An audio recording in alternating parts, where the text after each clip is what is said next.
السلام علیکم دوستوں، میرا نام ہے عمر مصطفیٰ۔ آپ دیکھ رہے ہیں cricket news of YouTube channel. دوستوں، اے بی ڈی ویلیئر نے پی ایس ایل میں شرکت سے انکار کی وجہ بتا دی۔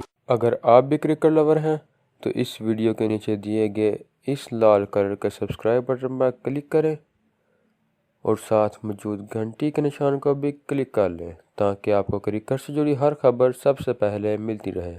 دوستوں، سابق جنوبی افریقی کرکٹر اے بی ڈی ویلیئر نے پی ایس ایل کے اگلے ایڈیشن میں شرکت سے معذرت کر لی ہے۔ 35 سالہ ڈی ویلیئر نے ابتدائی طور پر لیگ کے لیے اپنی دستیابی ظاہر کی تھی۔ ایک کرکٹ ویب سائٹ کے مطابق انہوں نے اے بی ڈی ویلیئر نے گزشتہ پی ایس ایل میں لاہور قلندر کی جانب سے 7 میچز میں 54.50 کی اوسط سے 218 رن سکور کیے تھے۔ انہوں نے یہ رنز 128 کے اسٹرائک ریٹ سے بنائے تھے۔ تاہم لاہور قلندر کی ٹیم ایک بار پھر لیگ میں آخری نمبر پر رہی تھی۔ اے بی ڈی ویلیئر اب بگ بیش لیگ میں برسبن کی نمائندگی کریں گے اور کرسمس کے بعد کے میچز کے لیے دستیاب ہوں گے، جس کے بعد وہ آئی پی ایل میں رائل چیلنجرز بنگلور کی نمائندگی کریں گے۔ اے بی ڈی ویلیئر اب تک 295 ٹی20 مقابلوں میں 37.20 کی اوسط سے 8,186 رن سکور کر چکے ہیں، جن میں 4 سنچریاں اور 57 نصف سنچریاں شامل ہیں۔ انہوں نے یہ رنز 149.84 کے اسٹرائک ریٹ سے سکور کیے ہیں۔ یہاں یہ بات قابل ذکر ہے کہ ڈی ویلیئر 1.5 سال قبل ہی انٹرنیشنل کرکٹ سے ریٹائرمنٹ ہو چکے ہیں اور ان دنوں دنیا بھر میں لیگز کھیل رہے ہیں، جس کا سبب